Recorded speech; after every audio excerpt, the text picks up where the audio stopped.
कह देते हैं, तुम विचलित हो जाते हो। हर साल पूजा कर लेते हो। आपको पता है आग जलाती है लेकिन आग खाना भी पकाती है। आग जलाती है, आग खाना भी पकाती है। क्रोध कहीं कहीं अच्छा भी होता है लेकिन क्रोध कहीं कहीं बुरा भी होता है। लक्ष्मण को जनक ने जिस समय ये बात कही थी कि यहाँ सब कोई छत्री नहीं बैठे क्या, कोई इस धनुष को नहीं तोड़ पाएगा, तो लक्ष्मण को बहुत क्रोध आया था। लेकिन राम की आंखें देखते ही क्रोध ठंडा हो गया।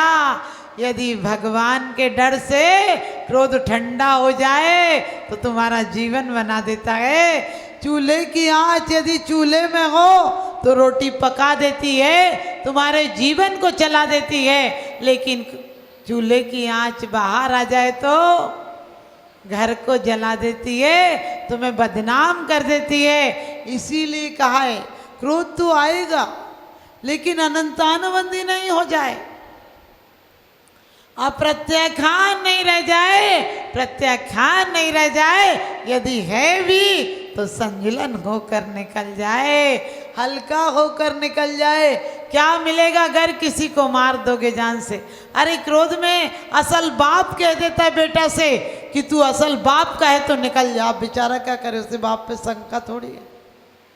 क्रोध में माँ ऐसे ऐसे शब्द कह देती है बच्चे से, तू पैदा ही नहीं होता तो अच्छा था। अरे नहीं होता है तब पूछो माँ की क्या हालत होती है। तू होते ही मर जाता, क्योंकि क्रोध इंसान को पागल बना देता है, क्रोध इंसान को भिखारी बना देता है, क्रोध इंसान को कुत्ता बना देता है। आप कहोगे कुत्ता, आपने देखा भौंकता है, वो बोलता नहीं है। वाणी तो ऐसी है, वाणी ऐसी बोलिए मन का आपा खोए, औरन को शीतल करे आपा शीतल होए। वाणी तो ऐसी, तुम तो ऐसे हो, सांप जब काटता है तो जहर चढ़ता है, आदमी तो देख भी ले टेढ़ी नजर से तो जहर चढ़ जाता है। आदमी में विष इस तरह से भर रहा है कि विषधरों का वंश भी अब डर रहा है। कल सुनेंगे आदमी के काटने से सर्प भी अब मर रहा है, कल सुनेंगे आदमी के काटने से सर्प भी अब मर रहा है। पहले किसी कारणों पर क्रोध आता है, जब तुम्हारी क्रोध की आदत बन जाती है तो बिना कारण के भी क्रोध आता है। आपने देखा कभी कभी कोई कहते क्रोध तो करना ही पड़ता है, नहीं करें तो घर कैसे चले। आपको क्रोध आ रहा है, बच्चे को डांट देते हो, मार देते हो, बच्चा समझ ही नहीं पाता है कि ये बेवकूफ़ क्या हो गया इसको। अच्छा तो रोज़ प्यार करता था, आज टूट पड़ा मुझ पर। लेकिन ध्यान रखना, सिर्फ आप बच्चों को सुधारने के लिए क्रोध नहीं कर रहे हो, क्योंकि कहते हैं कि जो काम तुम्हारी शान घट गई होती, कि रुतबा घट गया होता, जो गुस्से में कहा तुमने वही हंसकर कहा होता, वही हंसकर कहा होता। प्यार से कह दो, क्या जरूरत है कि आप उबल कर ही कहें। लोग कहते हैं माता जी हम तो दूसरों को सुनाना थी, दिल ठंडा हो गया। हमने कहा दिल ठंडा होता है कहीं? ध्यान रखना, तुम्हें यदि फटना है तो पहले बारूद बनना पड़ेगा, पहले तुम्हें बारूद बनना पड़ेगा, फिर सामने वाला तो हो सकता है बच के ही चला जाए। अधिकांश तो औरतें ऐसी करती, जब ये चिल्ला रहे हो तो वो चुपचाप ही रहती हैं, और जब ये चिल्ला रही हो तो ये चुपचाप ही रहती। क्या करें, घर को निभा के तो रखना है। किसी ने हमसे कहा माता जी क्रोध आ जाता है तो क्या करें? हमने कहा मतलब, तो कहने लगे, हमने कहा एक आग बन जाए तो दूसरा पानी बन जाओ, एक आग बन जाए तो दूसरा पानी बन जाओ। लेकिन क्या करो, कभी कभी तो ऐसी विषम परिस्थिति आ जाती है, पानी बनकर भी गुजारा नहीं होता है। नहीं बोलो तो गुजर नहीं, बोलो तो गुजर नहीं। आपको पता है क्रोधी आदमी ऐसा होता जीने नहीं देता है। तुम उसको जवाब दो तो कहने लगे एक तो गलती की, फिर बहस लगाते हो। और नहीं बोलो, बोले हम बोल रहे सुनाई नहीं पड़ रहा है। आप बताओ कहाँ बड़े आदमी। एक औरत पति से बोले जा रही थी, पति चुपचाप बैठा था, पति अपना कुछ ऐसे से कर रहा था, तो पत्नी बोली मैं बोल रही हूँ, तुम माला फेर रहे हो, तुम्हें सुनाई नहीं पड़ रहा मैं बोल रही हूँ? उसने कहा सुन रहा हूँ। तो कहने लगे तुम्हें मेरे बात पर कुछ हिसाब लगा रहे हो, मैं क्या बोल रही हूँ? बोले बस तेरी बातों पर हिसाब लगा रहा हूँ। पत्नी बोली क्या हिसाब लगा रहे हो? बोले तू 1 मिनट में जितने शब्द बोली इतने यदि तार से भेजना पड़े तो 180 रुपया लग जाएंगे। आप समझ गए, वो डाक बाबू था, वो अपना हिसाब लगा रहा था कि 1 मिनट में जितने शब्द बोली उतने में तो क्या हो जाएगा, 180 रुपया लग जाएंगे। आप सब भी वही कर रहे हो, अपना क्रोध किसी पर डाल रहे हो, अपनी गंदगी दूसरों के सिर पर मढ़ रहे हो। अरे क्या पढ़ा आपने, पीढ़ी दुष्टी अनेक बांधे मारे बहु विधि करें, धरिए क्षमा विवेक को पुनः कीजे प्रीतिमा। क्या कह रहे, पीड़े दुष्ट अनेक बांध मार बहुविधि करें, और मारे गाली दें, मुझे जान से मार दें। जीसस को जुदास ने, उनका मित्र था, 30 रुपये में बेच दिया।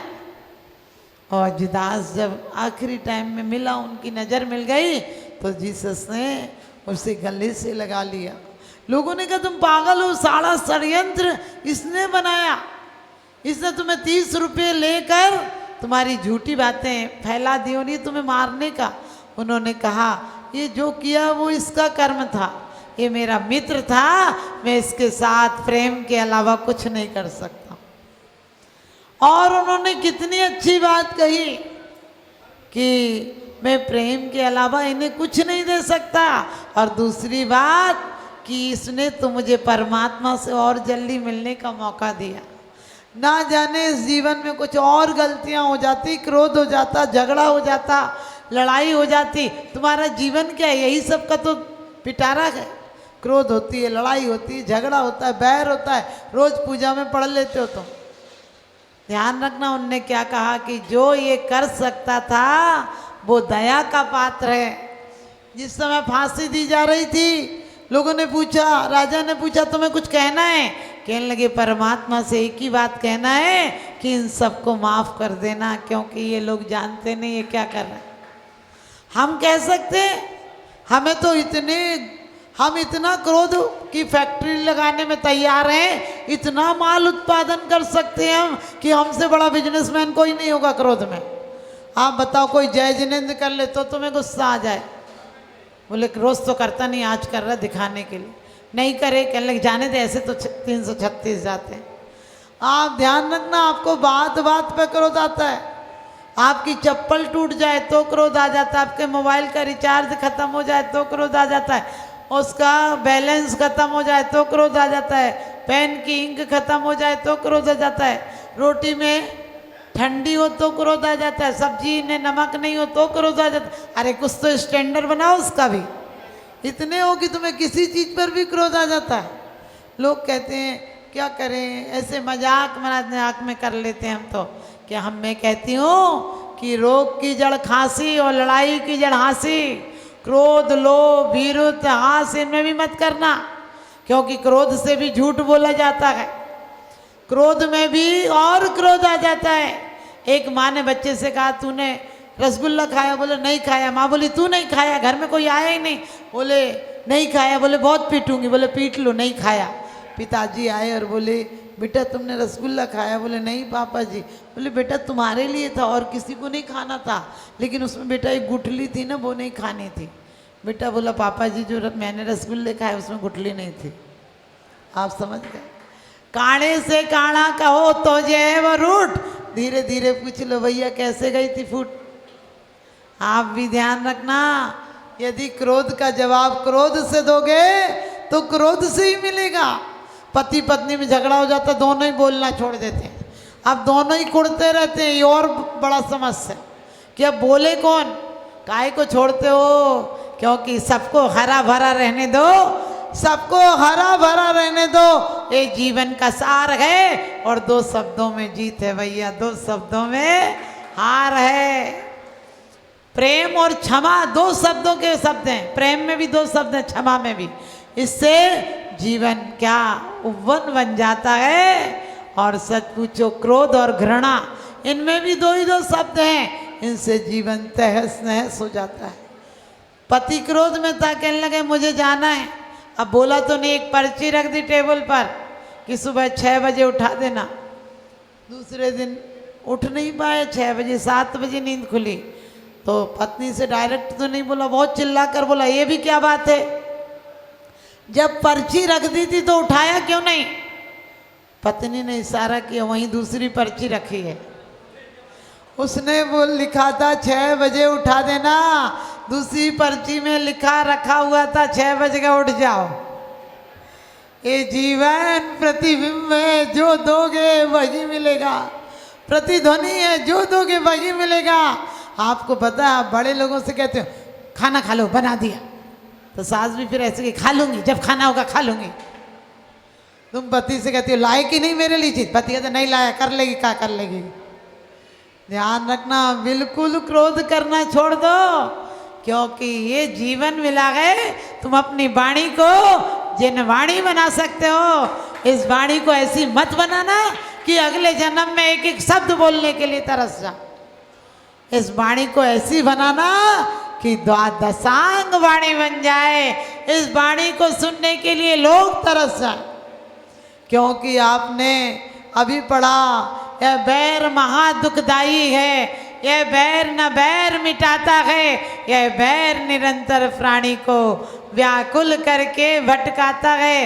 ध्यान रखना, तुम पढ़ लेते हो, अभी भी तुम्हारी किसी से दुश्मनी होगी, तुम हाथ नहीं जोड़ोगे, तुम उसके लिए एक बार भी नहीं सोचोगे, लेकिन क्षमा का साबुन इस आत्मा को धो लो। कोई गांठ है तो जीवन में क्षमा से धो लो। वास्तव में जीवन में क्या गांठ रख के, अरे गांठ सुई में धागे में आ जाए तो कपड़े सीने में कितनी दिक्कत होती है, सिलता ही नहीं। एक एक टाँका भी गिन गिन के मुश्किल से लगता है, और जहाँ से लगे वहीं से कपड़ा फाड़ देता है। तुम्हारे रिश्तों को नहीं फाड़ देगा? जरा सी बात, अरे इतना विशाल दिल दिया है, ये फालतू की बातों को भी क्यों रखना। क्योंकि कहा है कि क्षमा भाव कौन धारण करते हैं? मुनिराज। उत्तम क्षमा तो वही धारण करते हैं, लेकिन क्षमा माँ की तरह होती है, क्योंकि वो सर फिरे लोग हैं जो अपने देश को जहाँ कहते हैं, हम भारत वाले तो अपने देश को भी माँ कहते हैं, हम भारत वाले तो अपने देश को भी माँ कहते हैं। क्योंकि आपको पता है, पुण्यात्मा में, पवित्र आत्मा में, धर्मात्मा में और परमात्मा में सब में माँ लगी होती है। क्योंकि माँ क्षमा की एक प्रतिमूर्ति होती है। बच्चा लाते मारता है, छोटा होता है, गोद में मार लेती है तो माँ को लाते मारता है, लेकिन माँ दूध की धार देती है। जिस दिन तुम्हारे जीवन में ये आ जाए कि किसी ने पत्थर भी मारा हो, बुद्ध को किसी ने थूक दिया, पत्थर मार दिया, तो दूसरे दिन ऊपर पहुँचे। अब बुद्ध तो बलिष्ठ थे, वो बीमार पड़ा था, लोगों से ने कहा कि मत जाओ, ये तो बेकार, इतना बेकार आदमी है। वो गए और ऊपर से जाकर बोले, भाई तुम आज दिखे नहीं, तुम आज दिखे नहीं। मुझे लगा कोई बीमार तो नहीं, वास्तव में बीमार हो, दवाई ला कर दूँ? क्योंकि रोज़ दिखना। उसने कहा मैंने आप पर कल थूका था। कहने लगे वो तो चला गया, जिसने थूका था वो कहाँ? आज तो तुम्हारे इतने अच्छे भाव हो रहे हैं, तुमने थूका क्या? और तुम नहीं थूक सकते हो बिना हमारे उदय के। आप भी ध्यान रखना, घर परिवार में ये उत्सव के पर्व नहीं है, ये मातृ पूजा के पर्व नहीं है, ये पूज्यता लाने के पर्व हैं। हर पर्व दुनिया में आते हैं, कुछ खाने के होते हैं, कुछ त्यागने के होते हैं, कोई आध्यात्मिक घटनाओं से जुड़े होते हैं, कोई किसी राजनीतिक होते हैं, सामाजिक होते हैं, व्यवहारिक होते हैं, लौकिक होते हैं। लेकिन एक वो पर्व है इस प्रकार से जिनेंद्र प्रतिमा जोड़ कर नहीं बनती है, हटा कर बनती है, अनावश्यक को हटा कर बनती है। इसी प्रकार से ये पर्व हमें आध्यात्मिक उन्नति को दिलाने वाले हैं। ये पर्व मात उत्तम क्षमा धर्म की माला फेरने के पर्व नहीं है। क्षमा शोभती उस भुजंग को जिसके पास गरल है, क्या शोभेगी उस भुजंग को जो दंतहीन विषधर है। यानी दांत ही नहीं, उसको क्या क्षमा सोएगी। आपको पता है, आप कमज़ोर होते हैं तो कहने लगे चल तुझे क्षमा किया, क्या क्षमा किया? तुम क्षमा करने लायक नहीं हो। यदि तुम्हें कोई, तुम्हारे पास बल है, उसके बाद भी क्षमा मात्र शब्दों से मत मांगना, दिल से मांगना। लोग कहते हैं माता जी वो दुष्ट है, उससे तो ना बोलो तो अच्छा है। हमने कहा हिटलर जैसे के अंदर भी प्यार था, जीवन भर शादी नहीं की, आखिरी टाइम में जब बार्लिन पर बम गिर रहे थे तब उसने एक को उठाकर कहा कि उसको बुला कर लाओ, शादी कर लेगी, दोनों मर गए। 10 मिनट बाद तो मरना ही था। इसलिए ध्यान रखना, किसी व्यक्ति के अंदर मात्र क्रोध नहीं होता है, हमारी वासनाओं को जहाँ धक्का लगता है वहाँ क्रोध पैदा हो जाता है। जहाँ हमारी साधना को सहारा मिलता है वहाँ क्षमा पैदा हो जाती है। तो क्रोध से भी, लोभ से भी, आपको पता है लोभ को धक्का लगे तो भी क्रोध आता है। आपको कोई पैसा नहीं दे, आप देखना, कहते हैं जमाने के याराने 2 क्षण में चले गए, जिनको दिया उनसे ही रिश्ते बिगड़ गए। जिससे पैसे दे दो उससे ही रिश्ते बिगड़ जाते हैं। मैं कहती हूँ प्रेम दे देना, रिश्ते सुधर जाएंगे। और आपसे आज मात्र कभी भी लोभ से भी झूठ मत बोलना, क्रोध मत करना। मात्र क्रोध का मतलब अंतरंग में भी अपने जीवन को, मैंने कहा पहले तुम कारणों से क्रोध करती हो, बाद में बेकारण भी क्रोध आता है। एक अफसर के पत्नी को सांप ने काट लिया, उसने कहा कि सर मैडम को सांप ने काट लिया। बोले काट लेने दे। बोले जहर चढ़ जाएगा। वो कहने लगे वो तो जहर का इंजेक्शन भरवाने आया है। समझ गए, उसमें इतना क्रोध है कि वो तो जहर भरवाने आया है। एक दिन पत्नी ने उठकर पति को रात में बोली लो दूध पी लो, गिलास भर दूध दिया। पति बोला रोज तो चाय भी कलश कलश के देती है, 4 बातें सुनाती है तब चाय देती है, आज क्या बात है? बोली अभी कैलेंडर देखा, नाग पंचमी है। अभी कैलेंडर देखा, नाग पंचमी है, तुम ही पी लो दूध, अब नाग को कहाँ पिलाने जाओगे? आप समझ गए आपकी कितनी हैसियत है, आपकी क्या इमेज है घर पर। तो आपसे यही कहूँगी, चाहे सोमा सती हो, चाहे अंजना हो, और चाहे अनंतमती हो, और चाहे चंदन वाला हो, मूला ने तो सिर मुड़वाया था। वो कहती है कि नहीं आप नहीं होती तो मुझे महावीर के पड़गान का सौभाग्य कैसे मिलता। आप ध्यान रखना, अंजना की सास ने, कहते कड़ा मुद्र का दिया निशानी, चले गए मेरे प्राणपति। कहा था उसने, लेकिन सास क्या कहती है, तू झूठी, तेरी दासी दूती, वो तेरी पक्की दूती, चली जा। तेरी जैसी औरतों को तो क्रोध अंधा हो जाता है, मौका नहीं देता है पश्चाताप करने तक का। सास ने कलंक लगा कर निकाल दिया। और मैंने कहा अभिमान में धक्का लगे तो क्रोध आता है। पिता के घर गई तो पिता कहते कितने फौज पर आटे लाई है, कितने दासी, कितने लवादे के साथ आई है। लोगों ने कहा काले रथ में आई है, अकेली आई है। तो कहने लगे हमारे यहाँ चोर डकैतों को आश्रय मिल सकता है, लेकिन इस कलंकनी को नहीं मिल सकता है। आप सोच सकते हैं, लेकिन बाद में उसने किसी को दोष नहीं दिया, सास के पैर छुए कि माँ जी आपका कोई दोष नहीं है।